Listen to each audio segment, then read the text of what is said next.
Meanwhile, CORD leaders are pitching tent at the coast as the countdown continues to the Malindi by-election. Today, CORD leader Raila Odinga addressed a rally at Msambweni as he wooed support for the party's flag-bearer in the by-election. The leaders are scheduled to accompany the candidate Willie Mtengo as he presents his papers to the IEBC tomorrow morning. Here now is our coast reporter Francis Ontomwa.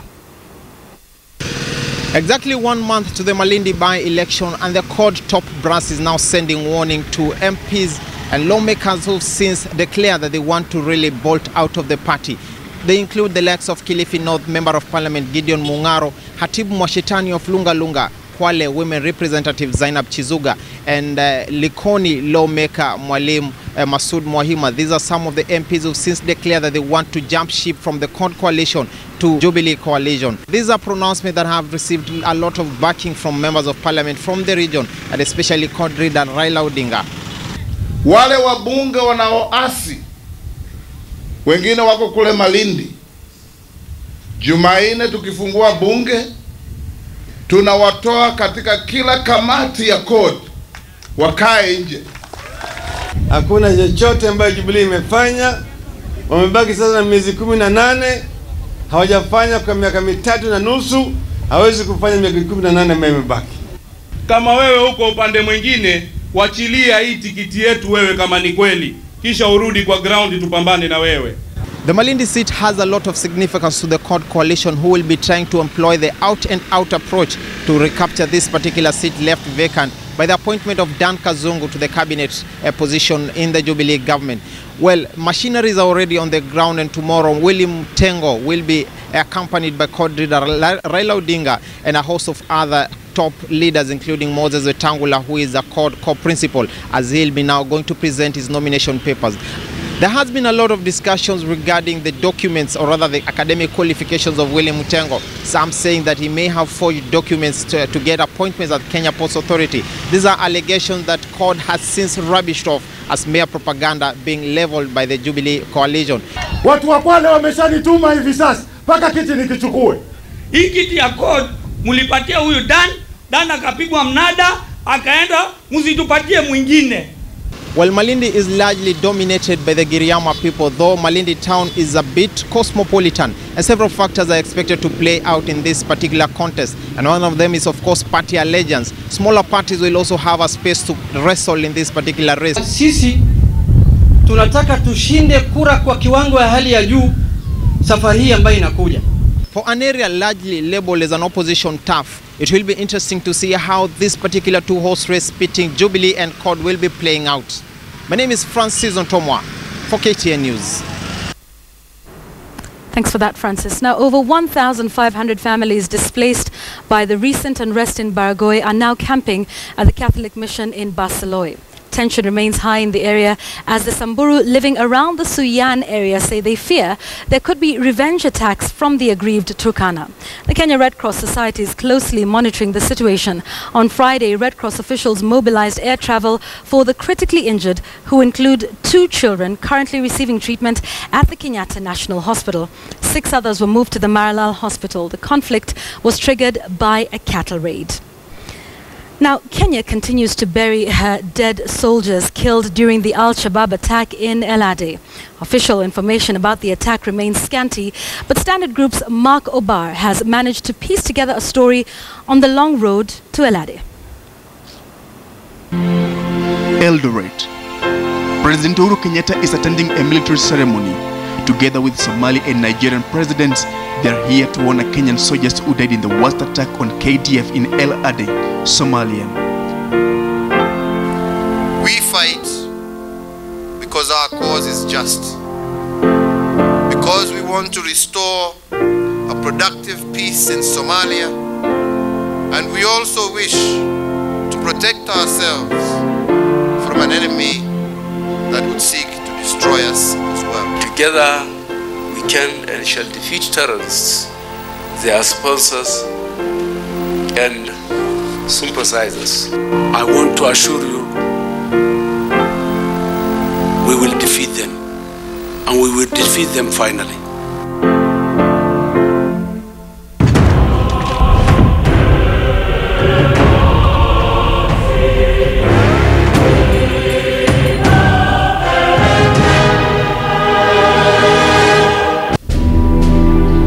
long road to El Ade attack began on the 16th of October 2011, when the troops crossed the border into the conflict zone in southern Somalia.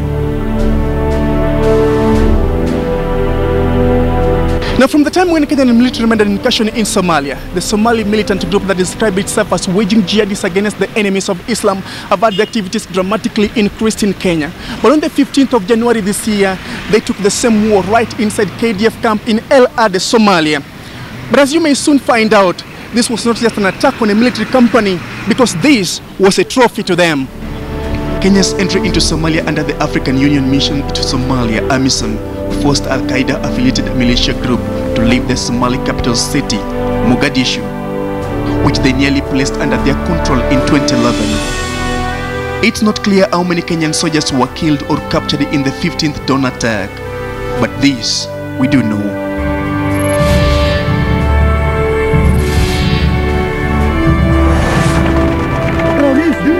November 2013. Over 300 Al-Shabaab militants graduate after 6-month-long training that included combat tactics and radicalization. This was the actual ceremony.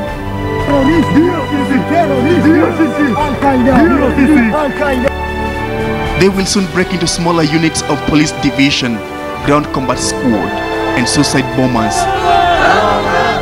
In particular, the militants were angered by KDF massive firepower that drove them out of capital city Mogadishu and their ability to gain rapid dominance in the battle space.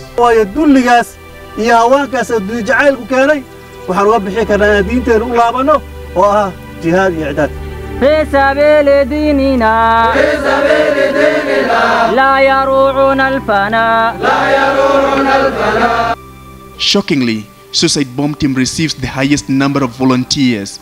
They will meticulously go through a list of requirements before joining the death squad. The team publicly made known their intention to kill KDF soldiers as well as Kenyan civilian population.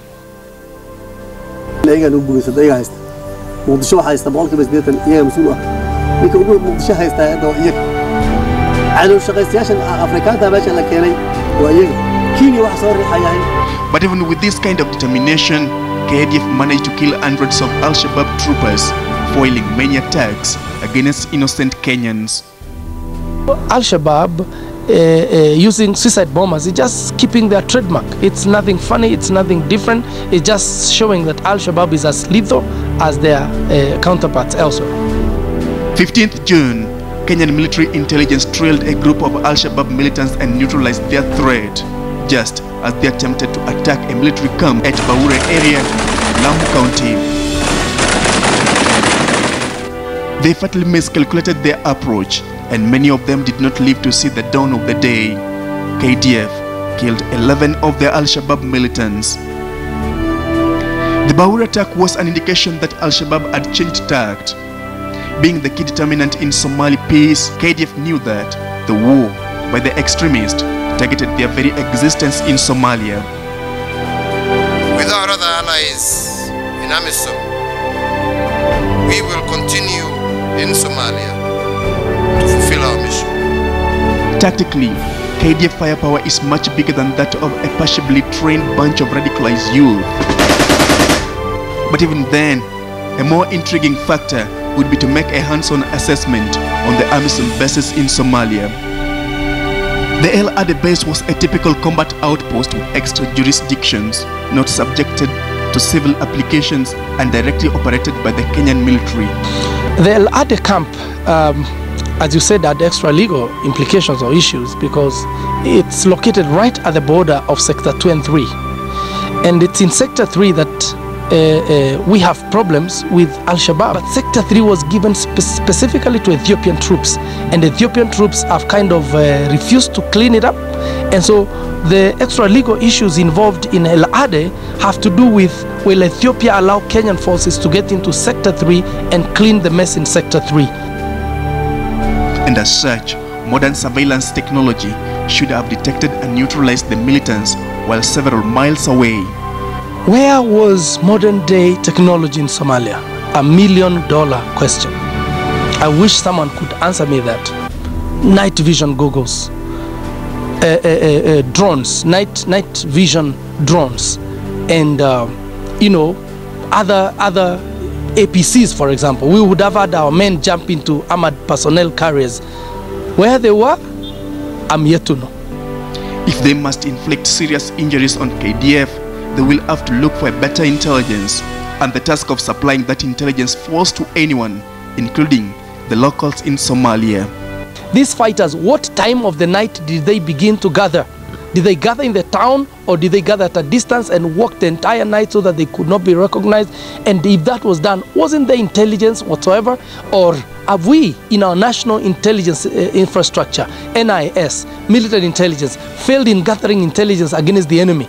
Then if we have done, that is a very risky business, going to war without intelligence. A week after the attack, reports emerged that the local clans might have played a role in planning and execution of the attack.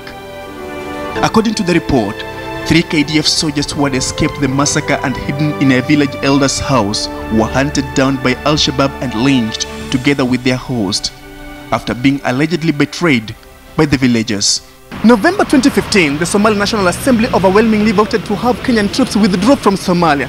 But there is one thing that people need to understand in the whole of this debate, because there is a difference between withdrawal of troops from Somalia and an exit strategy. Politically, it may mean one and the same thing, but technically, one of them could just be a contingency plan. I think the greatest joke of 2015 was to hear Somali National Assembly voting KDF out of Somalia. I think it was the greatest insult ever. These same MPs have their children and wives living in Nairobi. They know from the bottom of their hearts they cannot live happily and peacefully in Somalia. Themselves in Mogadishu, they are confined within a small area. They move with the bodyguards like warlords moving down the street. They know for sure they need KDF there. And this mockery of voting out, of passing a vote of no confidence with our troops in Somalia was, I should say, was the worst insult ever. And I think going forward, our country should impose sanctions on all those MPs, and we should blacklist their names. They should never use our airports or our borders, and them and their children should be asked to leave this country. How can they put such, how can they insult Kenyan troops to that extent? For KTN, my name is Obar Mark.